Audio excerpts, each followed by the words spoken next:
जय हिंद दोस्तों, रक्षित खन्ना के चैनल में आपका स्वागत है। दोस्तों कैसे हैं आप? उम्मीद करता हूं कि आप अच्छे होंगे। दोस्तों आज के इस वीडियो में मैं आपको दो महत्वपूर्ण जानकारियां दूंगा। पहली जानकारी होगी खुशखबरी और दूसरी जानकारी होगी दुख खबरी, यानी एक अच्छी खबर और एक बुरी खबर, जवानों से संबंधित या फिर पूर्व सैनिकों से संबंधित। जैसा कि दोस्तों आप थंबनेल में देख रहे हैं, आ गया रक्षा मंत्रालय का फाइनल जवाब सैनिकों की पेंशन पर।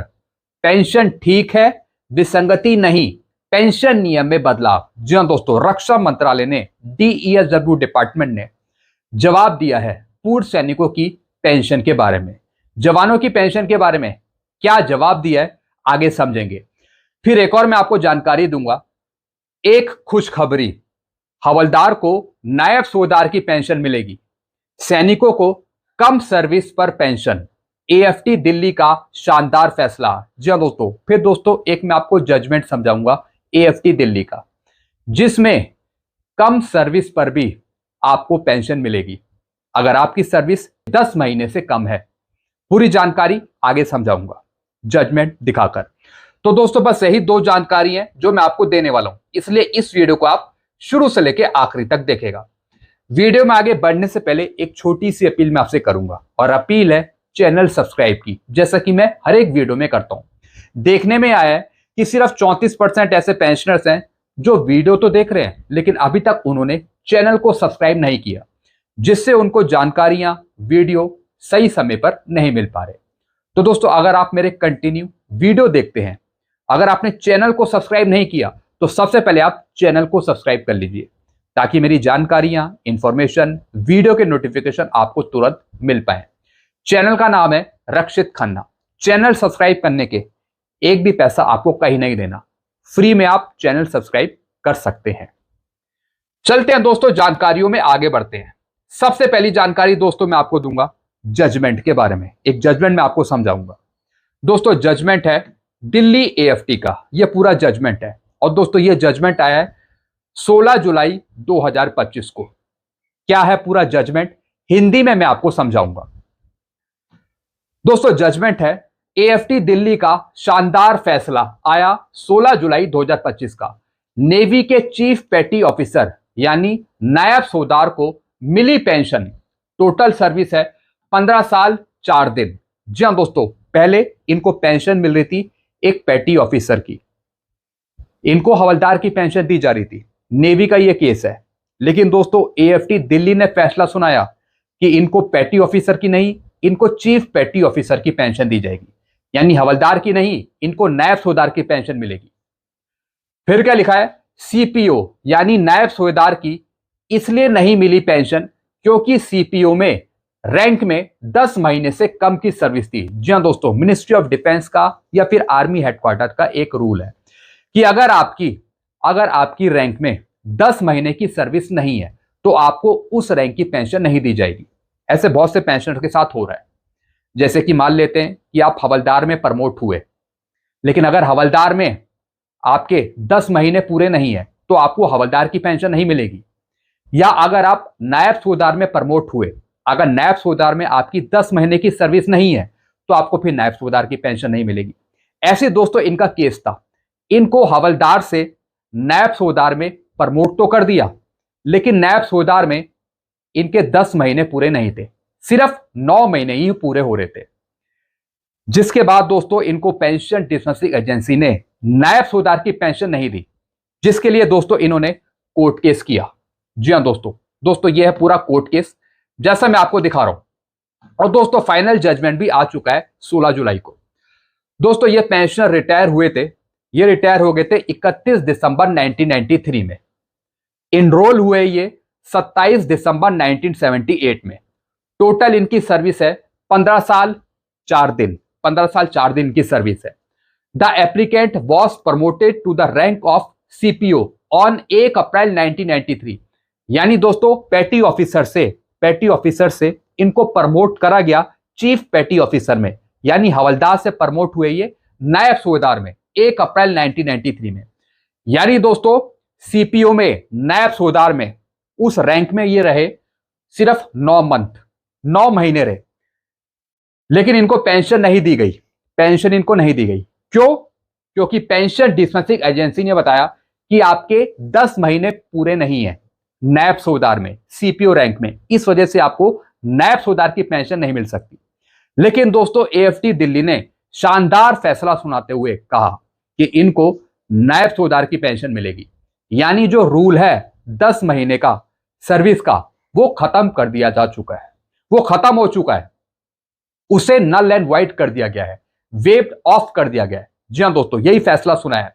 साथ ही साथ दोस्तों एएफटी दिल्ली ने फैसला सुनाया, calculate the pension of the applicant based on the last held rank by him before retirement, chief petty officer, subject to verification and in consonance with the principle of calculation that have been upheld in JW.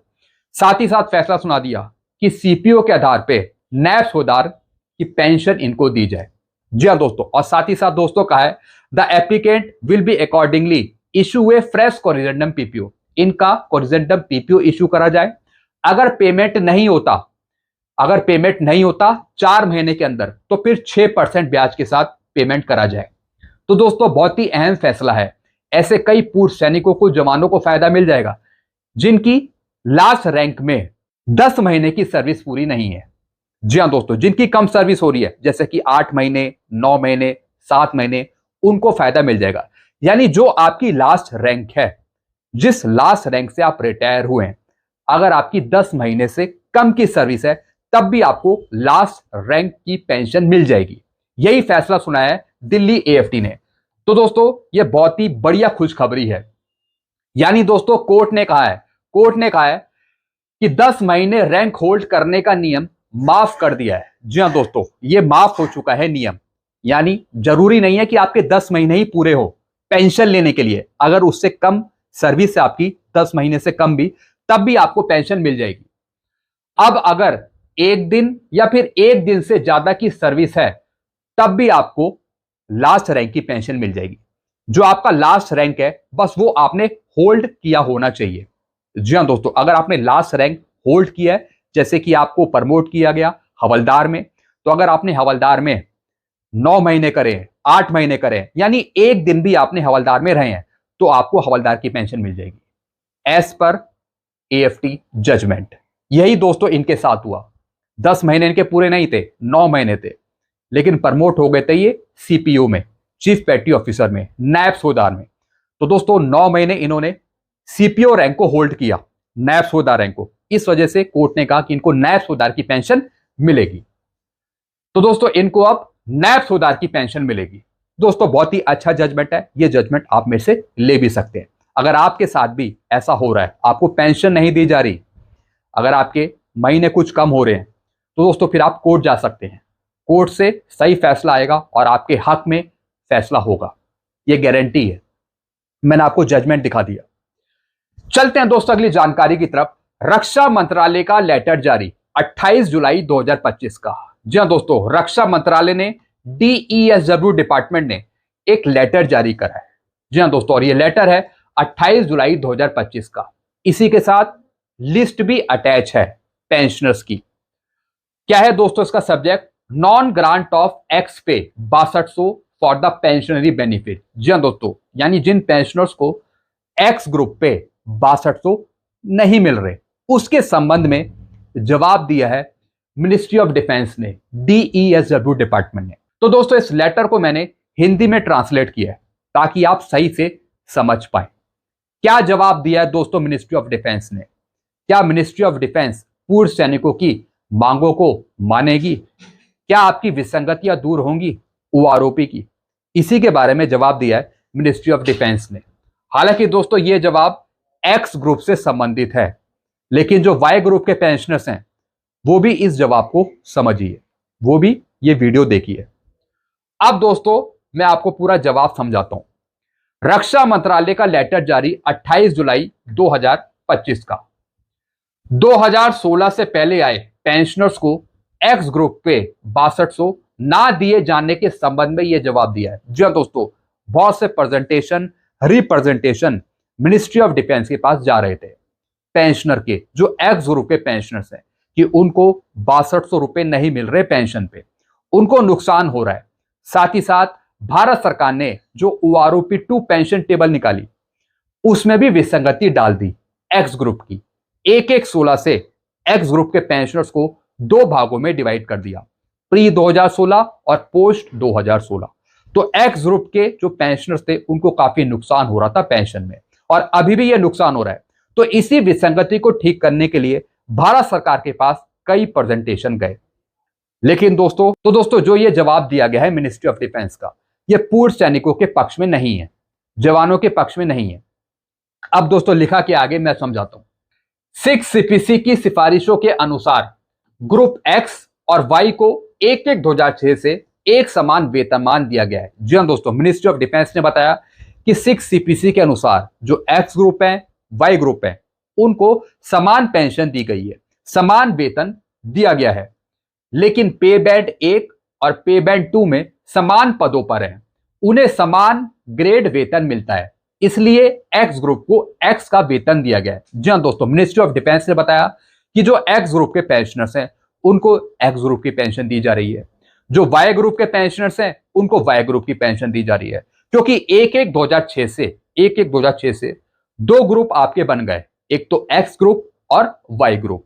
तो अपने group के अनुसार सैनिकों को, पूर्व सैनिकों को pension दी जा रही है, चाहे उनका ग्रुप एक्स हो या फिर वाई हो। यानी मिनिस्ट्री ऑफ डिफेंस ने भी माना है कि हमने 1-1-2006 से ग्रुपों को दो भागों में डिवाइड कर दिया, एक्स और वाई। तो पहला पॉइंट तो ये बताया इन्होंने। फिर दूसरा पॉइंट क्या बताया, 1 जुलाई 2019 से OROP 2 दी गई। जैसा आपको पता है 1 जुलाई 2019 से आपको OROP 2 टेबल मिली, सभी पेंशनर्स की OROP 2 की पेंशन बनाई है। 2018 में आए पेंशनर्स की मिनिमम और मैक्सिमम पेंशन के एवरेज से। जी हां दोस्तों, जो OROP 2 की पेंशन टेबल आपकी बनी वो किस तरीके से बनी, 2018 में जो पेंशनर्स आए उनकी पेंशन में से मिनिमम मैक्सिमम लिया गया पेंशन का, और फिर एवरेज निकाला गया। तो एवरेज के अनुसार मिनिमम मैक्सिमम लेके आपकी पेंशन निर्धारित करी गई। 1-1-16 से एक्स ग्रुप को दो भागों में बांट दिया। जैसे मैंने आपको बताया, भारत सरकार ने, मिनिस्ट्री ऑफ डिफेंस ने 1-1-16 से एक्स ग्रुप को दो भागों में डिवाइड किया। जो एक्स ग्रुप के पेंशनर्स हैं 1-1-16 से पहले आए हैं उनके लिए टेबल नंबर 7 है। जी हां दोस्तों, यह विसंगति OROP 2 में शामिल थी, यह विसंगति OROP 1 में नहीं थी। OROP 1 में सिर्फ एक ही टेबल थी, टेबल नंबर 7, लेकिन 1 जुलाई 2019 से जो आपको OROP 2 मिली उसमें दो टेबल हो गई। ऐसी OROP 3 में भी दो टेबल हो गई। अगर विसंगति नहीं सुधरती तो जब आपको OROP 4 मिलेगी 1 जुलाई 2029 से, उसमें भी दो टेबल हो पाएंगे। जिस तरह से मिनिस्ट्री ऑफ डिफेंस ने जवाब दिया है, इससे तो यही लगता है कि पूर्व सैनिकों की विसंगतियां, जवानों की विसंगतियां OROP की ठीक नहीं होंगी।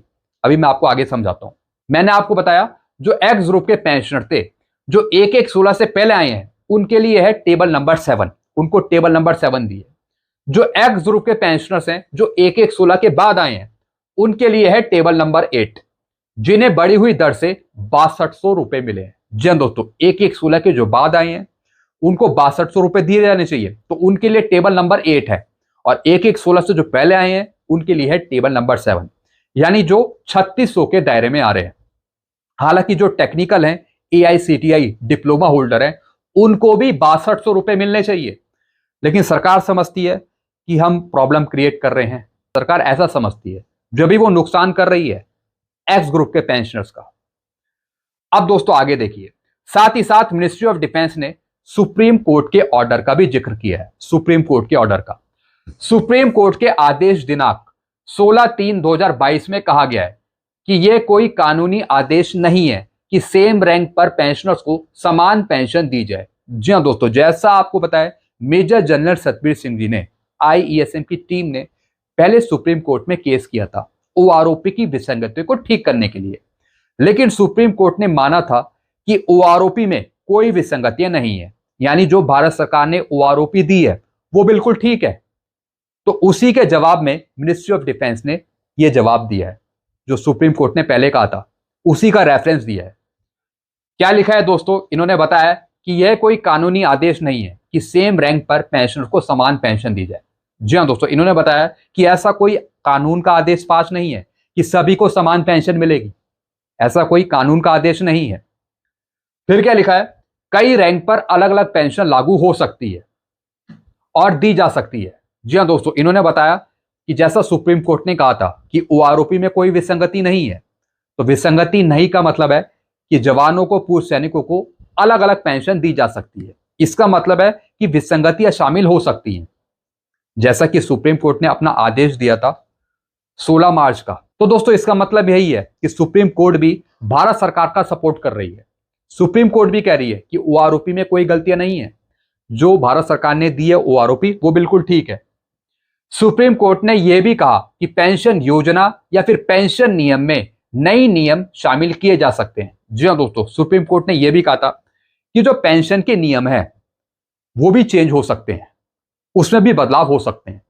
यानी जो आपको पेंशन दी जा रही है जिस रूल के अंतर्गत, तो वो रूल भी चेंज हो सकते हैं, कुछ नए नियम भी शामिल करे जा सकते हैं, जिससे पेंशन में डिफरेंस हो सकता है या फिर अलग अलग पेंशन मिल सकती है। जी हाँ दोस्तों, यानी दोस्तों मिनिस्ट्री ऑफ डिफेंस ने जो भी इन्होंने कहा है वो अपने पक्ष में कहा है, वो पूर्व सैनिकों के या फिर पेंशनर्स के हक में नहीं है। इन्होंने साफ कर दिया कि पेंशन में डिफरेंस हो सकता है, अलग अलग पेंशन हो सकती है, भले ही आपकी रैंक सेम हो, क्वालिफाइंग सर्विस सेम हो या फिर ग्रुप सेम हो, जरूरी नहीं है कि सबकी एक ही पेंशन हो। ऐसा इन्होंने क्लियर किया, ऐसा उन्होंने बताया। तो इसका मतलब है कि भारत सरकार विसंगतियां ठीक नहीं करेगी, जो विसंगतियां हैं वो एज इट इज रहेंगी, यानी पेंशन में आपके डिफरेंस रहेगा चाहे आप कभी भी रिटायर हुए हो। इसका मतलब यही निकल के आया है, जैसा कि मिनिस्ट्री ऑफ डिफेंस ने जवाब दिया है। फिर दोस्तों इसके बाद क्या लिखा, hence the representation is dispose of. उसके बाद दोस्तों जितने भी रिप्रेजेंटेशन थी उसको डिस्पोज ऑफ कर दिया। इसके आगे भारत सरकार, मिनिस्ट्री ऑफ डिफेंस कुछ नहीं कहना चाहती, सारे मामले इन्होंने निपटा दिए। पूर्व सैनिकों के हित में, जवानों के हित में कुछ नहीं है, भारत सरकार के पास कुछ नहीं है। इस लेटर का मतलब साफ निकलता है।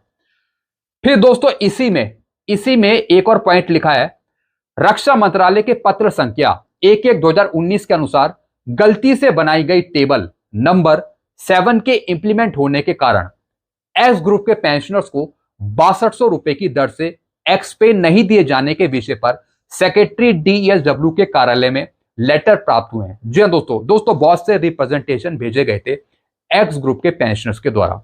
उन्होंने ही बताया था कि जो टेबल नंबर 8 है वो गलत है, टेबल नंबर 8 नहीं आनी चाहिए थी। जो डिवाइड कर दिया एक्स ग्रुप के पेंशनर्स को, वो नहीं करना चाहिए था, एक ही पेंशन टेबल देनी चाहिए थी। अगर 6200 रुपए देने हैं तो फिर सभी को मिलेंगे, सभी को, चाहे वो 16 से पहले आए हो या फिर 16 के बाद आए। तो टेबल जो बना दी 2 वो गलत है, ऐसा रिप्रेजेंटेशन दिया था एक्स ग्रुप के पेंशनर्स को। और दोस्तों इसका केस सुप्रीम कोर्ट में भी चल रहा है, एयर वेटरन्स का या फिर नेवी वेटरन्स का, सुप्रीम कोर्ट में चल रहा है इनका केस। तो दोस्तों उससे पहले भारत सरकार ने जवाब दे दिया कि जो ये मसला है ये मसला ही रहेगा, ये सॉल्व नहीं हो सकता, क्योंकि जो हमने चीजें दी हैं टेबल्स में वो बिल्कुल ठीक हैं। तो दोस्तों ऐसा जवाब है। तो दोस्तों साथ ही साथ जो रिप्रेजेंटेशन था उसको क्लोज कर दिया, डिस्पोज ऑफ कर दिया। तो दोस्तों जो भी इसके साथ लिस्ट थी उस लिस्ट को इन्होंने आगे भेज दिया है ज्वाइंट सेक्रेटरी ईएसडब्ल्यू को। ये पूरी लिस्ट है दोस्तों, ये पूरी लिस्ट है जिनके रिप्रेजेंटेशन आए थे। तो दोस्तों मैंने आपको समझाया कि किस तरीके से भारत सरकार पूर्व सैनिकों का या फिर जवानों का हित नहीं कर रही है, किस तरीके से प्रॉब्लम्स को वो और बढ़ा रही है। प्रॉब्लम सॉल्व होना तो दूर, लेकिन प्रॉब्लम्स ही प्रॉब्लम्स निकलती आ रही है। तो मैं चाहता हूं कि मिनिस्ट्री ऑफ डिफेंस जो भी ये प्रॉब्लम्स बढ़ा रही है इनको कम करे, इनको खत्म करे, ताकि 8 सीपीसी में और सारी विसंगतियां शामिल ना हो। क्योंकि दोस्तों अगर ये विसंगति ठीक नहीं होती तो ये 8वें वेतन आयोग में भी विसंगति होगी, जो ओआरओपी 4 मिलेगी उसमें भी विसंगति होगी। तो दोस्तों 8 सीपीसी लागू होने से पहले भारत सरकार सब विसंगतियों को दूर करे। खाली ऐसे लेटर लिखने से कुछ नहीं होने वाला, विसंगतियां दूर करे और ऐसे नेगेटिव रिप्लाई हमें ना दे। हमें पॉजिटिव रिप्लाई चाहिए जिसमें सारी प्रॉब्लम दूर हो, जवानों की या फिर सैनिकों की। तो दोस्तों बस यही जानकारियां थी जो मैं लेकर आया था। आई होप सारी जानकारी आप अच्छे से समझ होंगे।